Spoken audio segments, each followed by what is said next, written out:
नमो भगवते तस्मै कृष्णाय अद्भुत कर्मणे रूप नाम के भेदेन जगत क्रीडति वयतः।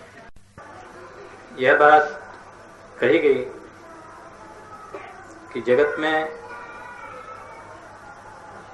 दैवी जीवों का उद्धार करने के लिए श्रीमद् आचार्य चरणों का प्रादुर्भाव हुआ था।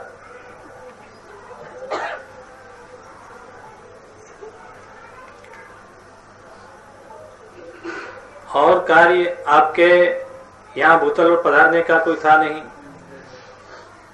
क्योंकि शास्त्र सब पहले से विद्यमान थे और संत आचार्य भी बहुत हो गए। भारतवर्ष में अनेक संत अनेक आचार्य हुए और सबने जन समाज के कल्याण के लिए सुंदर शिक्षा प्रदान की।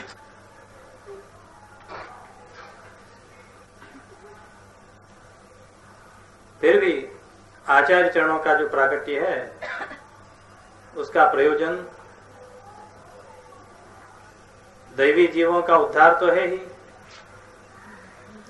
किंतु साथ में भगवान की जो इच्छा है उसको पूर्ण करना भी है। क्योंकि दैवी जीव तो पहले से अनादिकाल से चले आ रहे हैं। दैवी और आसुरी दो प्रकार की सृष्टि भगवान ने भगवत गीता में बतलाई है और दोनों सृष्टियां अपने अपने कार्य में पहले से ही प्रवृत्त हैं, पहले से लगी हुई हैं।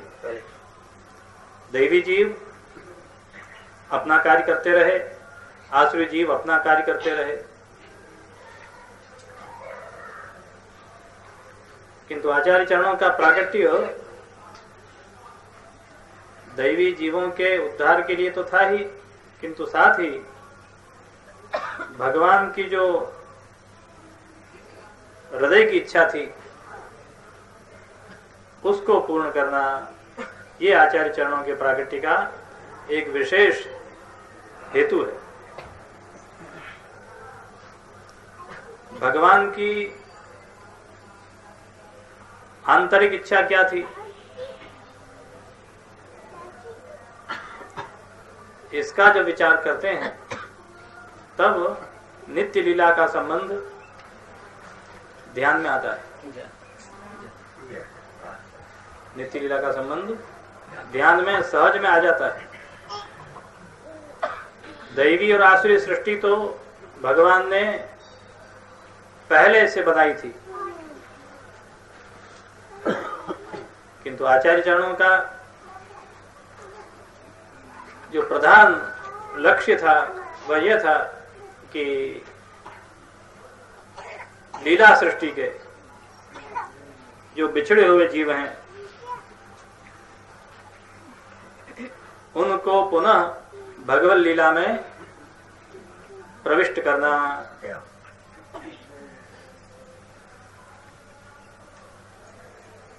तो दैवी जीव जो थे पहले वे भी दैवी तो थे और भगवान की सृष्टि से जो जीव आए वो भी दैवी थे, दोनों ही दैवी थे, किंतु दोनों दैवी जीवों में भेद क्या है, विलक्षणता क्या है, यह आचार्य चरणों ने ही समझाया।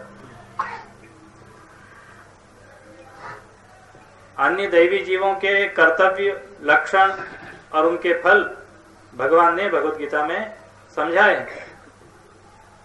अन्य शास्त्रों में भी भागवत आदि में प्राप्त होते हैं, किंतु लीला सृष्टि के जो बिछड़े जीव हैं उनके लक्षण, उनके कर्तव्य ये सब अज्ञात थे, लोग उनको नहीं जानते थे। पहले दैवी जीवों का लक्ष्य यह था कि दुनिया के कार्यों में रत न रहकर आत्म कल्याण करना, आत्म कल्याण की ओर प्रवृत्त होना, यह दैवी जीवों का विशेष लक्षण हम पाते हैं। आत्म कल्याण की ओर अग्रसर होना, दुनिया के प्रलोभनों में न फंसना, ज्ञान के द्वारा, भक्ति के द्वारा और अपने उद्धार का मार्ग ग्रहण करना, यह दैवी जीवों के लक्षण हम पहले से पाते हैं। किंतु आचार्य चरणों ने एक विशेष बात हमको ये समझाई, ये प्रकट करके बतलाई कि दैवी जीव भी एक प्रकार के नहीं होते, दो प्रकार के होते हैं।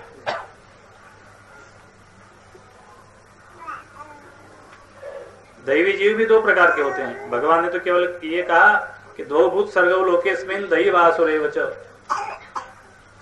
मैंने दो प्रकार की सृष्टि की, दैवी और आसुरी। किंतु आचार्य आज्ञा करते हैं कि दोनों में से भी दैवी जीव जो हैं उनमें भी दो प्रकार समझने चाहिए।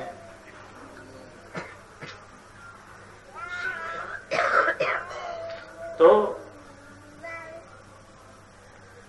दैवी जीवों के लिए कर्तव्य क्या है,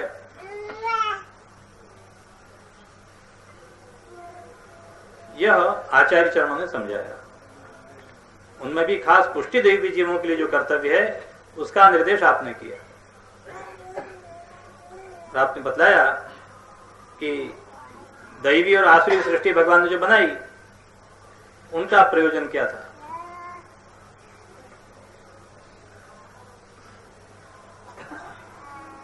और आसुरी जीवों की सृष्टि का प्रयोजन क्या था।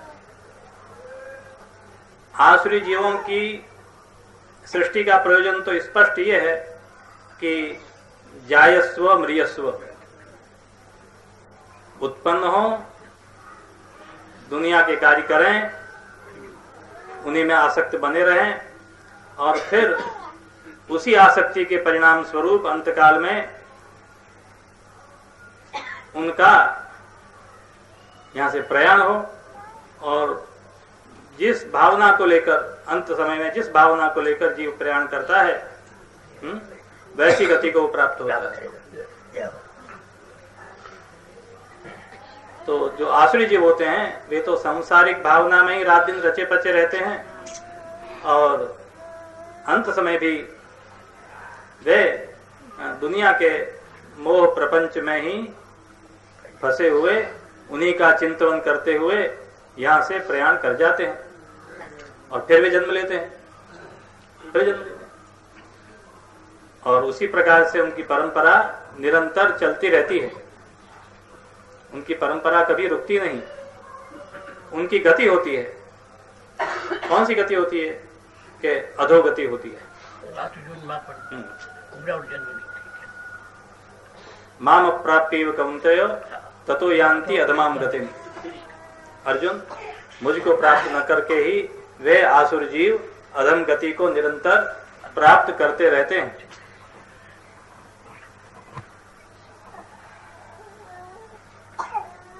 और दैवी जीव जो होते हैं उनकी अधम गति नहीं होती, उनकी ऊंची गति होती है।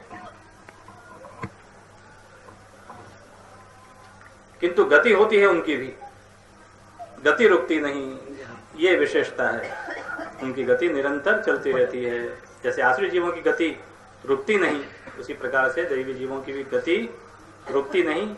उनकी गति नीचे की ओर होती है और उनकी ऊपर की ओर होती है। गति दोनों में है।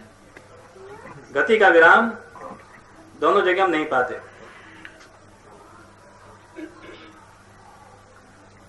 सीढ़ी से मनुष्य उतरे नीचे तो भी गति करके उतरता है, ऊपर जब चढ़ता है तब भी गति करके चढ़ता है। बिना गति तो न चढ़ सकता है न उतर सकता है। दोनों अवस्थाओं में गति तो अनिवार्य है। हीन गति हो या ऊंची गति हो, ये दूसरी बात है गति। किंतु यहाँ आचार्य आज्ञा करते हैं कि ये गति प्राप्त कराने वाले ऊंचे कार्य और नीचे कार्य करते रहना ही दैवी जीवों की सृष्टि का मूल प्रयोजन नहीं है। न तो ऊंची गति करना दैवी जीवों का प्रयोजन है, न नीची गति को जाना प्रयोजन है। तो इस सृष्टि का प्रयोजन क्या है, क्यों भगवान ने इस सृष्टि को बनाया?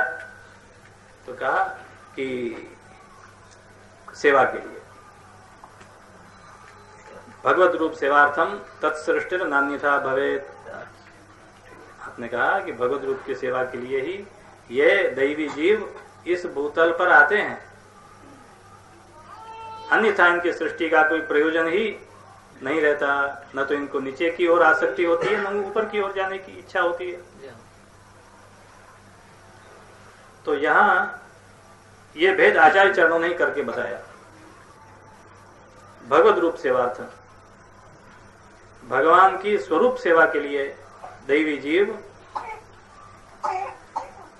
जीवों की सृष्टि हुई, अर्थात भगवान ने उनकी उत्पत्ति अपने श्रीअंग से की। देवी जीवों की उत्पत्ति अपने श्रीअंग से की और नित्य लीला में भगवत सेवा में वे परायण बने रहें, यही उनकी सृष्टि का उत्पत्ति का मूल हेतु था। और कोई हेतु ध्यान में आता नहीं। तो यह प्रसंग एक विशेष प्रसंग है। नित्य लीला में दैवी जीव भगवत सेवा में परायण रहते थे, किंतु प्रभु की ऐसी इच्छा हुई और उन्हीं की इच्छा से, प्रेरणा से उनके हृदय में कुछ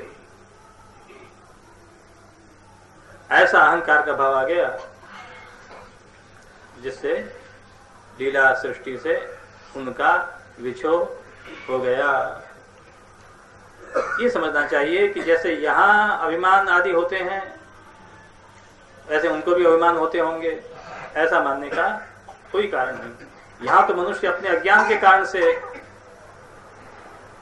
अभिमान करता है, और वहां उनको जो अभिमान हुआ वह अपने दोष के कारण नहीं हुआ, किंतु भगवत इच्छा ऐसी थी, इस कारण से उनके हृदय में कुछ ऐसी भावना आ गई और वे यहाँ भूतल पर अवतरित हुए। फिर कुछ समय बाद उन जीवों की सुधि आपने की, भगवान ने स्वयं उनकी सुधि की याद की उनकी कि मेरी दैवी सृष्टि के लीला के जीव भूतल पर चले गए और पुनः उनको अपनी लीला सृष्टि में लाना है। इस प्रकार की इच्छा भगवान के हृदय में उत्पन्न हुई। तब आपने ये देखा कि मेरी इस इच्छा को पूर्ण कर सके ऐसा कौन है,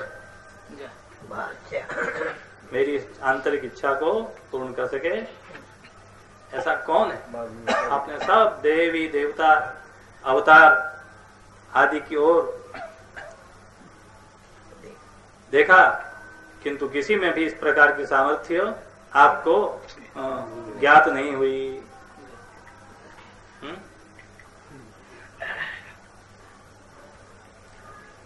और सब कार्य वो कर सकते थे, धर्म की ग्लानि को मिटाना,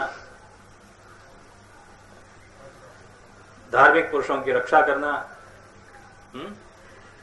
धर्म की पुनः स्थापना करना, ये सब कार्य अन्य सब कर सकते थे, किंतु भगवान की इच्छा को पूर्ण करने की शक्ति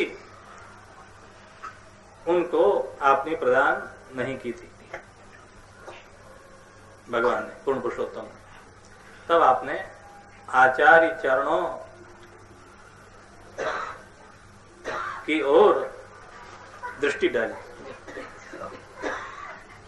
और आपको इस कार्य को करने में सर्वथा सक्षम पाया।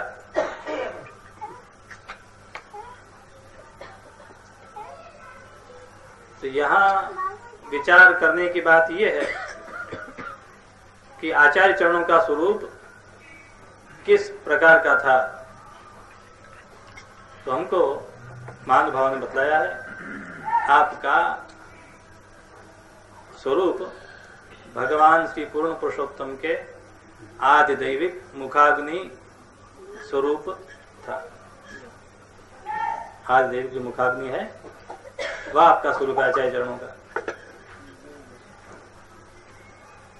दूसरे शब्दों में कहें कि भगवान के मुखारविंद से जो एक विरह अग्नि प्रकट हुई अपने भक्तों के लिए कि मेरे लीला सृष्टि के बिछड़े जीव पुनः लीला सृष्टि में आ जाएं, इस प्रकार की जो विराग्नि आपके मुख से प्रकट हुई, उसी विराग्नि स्वरूप से आचार्य चरणों का प्रादुर्भाव हुआ। महाप्रभु श्री वल्लभाचार्य की जय, श्री पुरुषोत्तम लाल महाराज की जय। तो आचार्य चरणों के वैसे तो अनेक लक्षण हैं, अनेक से एक उत्तम गुण आप में विद्यमान है, किंतु सबसे बड़ा गुण यदि आप में कोई प्राप्त होता है तो वह यह है कि भगवान की इच्छा को प्रकट करने की क्षमता आप में है। भगवान के कार्यों को सफल करने की क्षमता तो अन्यों में भी है, भगवान की बताई कार्यों को कर दें, किंतु आपके हृदय का जो निगूढ़ भाव है, आपकी जो हार्दिक अभिलाषा इच्छा है, उसको जानने की और उसको पूर्ण करने की क्षमता केवल आचार्य चरणों में ही देखी जा सकती है। तो भाई ये कैसे? भगवान के हृदय की बात प्रकट करने की क्षमता आचार्य चरणों में ही है, ये हम कैसे माने, ये हम कैसे समझें इस बात को? तो हाँ, समझने की बहुत संक्षेप में बात यह है, बहुत विस्तार करने की आवश्यकता नहीं है कि हमको भी अपने हृदय की कोई बात, इच्छा प्रकट करनी होती है, व्यक्त करनी होती है, तो हम किसके द्वारा उसको प्रकट करते हैं, इसका विचार कर लो। मुख के द्वारा तो करते हैं, अपनी इच्छा, अपने विचार, अपने मनोरथ प्रकट करने का कोई उपकरण हमारे पास है तो मुखी तो है, क्या और है कुछ? इसके सिवा और कोई उपकरण है ही नहीं, कोई अंग है ही नहीं। तो मुख में ही ये सामर्थ्य है कि वो भगवान की इच्छा को प्रकट कर सके। इस प्रकार का स्वरूप आचार्य चरणों का, क्योंकि आप मुखाग्नि स्वरूप हैं। मुख के द्वारा ही कोई बात प्रकट की जा सकती है, अन्य किसी अंग के द्वारा ये संभव नहीं है। इसलिए आचार्य चरण भगवान के हृदगत अभिप्राय को भली प्रकार से प्रकट करने की क्षमता रखते हैं, और किसी में ये क्षमता नहीं देखी जा सकती। ऐसा आचार्य चरणों का अलौकिक स्वरूप है कि जो भगवान की इच्छा को जान सकें और उसको प्रकट कर सकें। पहले जानना ही बड़ा कठिन है, और जानने के बाद उसको प्रकट करना तो और भी कठिन है। तो आप में दोनों बात है, भगवान की इच्छा को आप जानते भी हैं, उसको अभिव्यक्त भी करते हैं। दोनों कार्य आचार्य चरणों के द्वारा ही जगत में हुए हैं। इस बात को हमें समझकर आचार्य चरणों के स्वरूप का ध्यान और विचार करना चाहिए। आचार्योचित गुण केवल प्रकट हो जाएं, इससे कोई महत्ता नहीं है। श्रोत्रियता, ब्रह्मनिष्ठा, ये तो हम अन्यों में पाते हैं, किंतु भगवान के हृदय के विचारों को जानना और भगवान की इच्छा के अनुरूप ही उनको प्रकट करना, ये भगवान आज्ञा करें कोई बात किसी से कि तुम जाकर ये बात कहो, और वो आके कहे, ये एक दूसरी बात हो जाती है। और भगवान स्वयं कोई बात कहें अपने मुख से, ये बात दूसरी हो जाती है। इसमें विशेषता है, पहले में उतनी विशेषता नहीं है। Hello, hello, hello. This is my testing. Hello, hello, hello, hello. This is my testing. Hello, hello, hello, hello. शास्त्रकर्ताओं के कथन में प्राप्त होता है। Hello, hello, hello. This is volume testing. Hello, hello. This is every testing. Hello, hello, hello. आपका नाम ये रखा है प्रभु चरणों ने, श्री कृष्ण हाजिर, और भगवान के हृदय की इच्छा को जानकर उसको प्रकट भी आपने ही किया है। इसके पहले वो इच्छा, भगवान की इच्छा प्रकट नहीं थी, अप्रकट थी।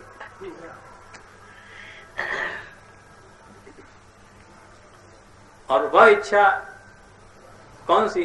दैवी जीवों को पुनः लीला सृष्टि में लाना, प्रवेश कराना, यह इच्छा भगवान की थी। और इसी भगवान की इच्छा को पूर्ण करने के लिए आप इस अग्नि तल पर अवतरित हुए। और इसी के अनुसार जो पहले प्रसंग में कहा गया कि आपने देखा कि दैवी जीव, बिछड़े लीला सृष्टि के दैवी जीव अन्य दैवी जीवों के साथ और प्रवाही जीवों के साथ इतने संपर्क में आकर हिलमिल गए हैं, इतने हिलमिल गए हैं कि उनको अपने स्वरूप का भान, उसका ज्ञान अब नहीं रहा।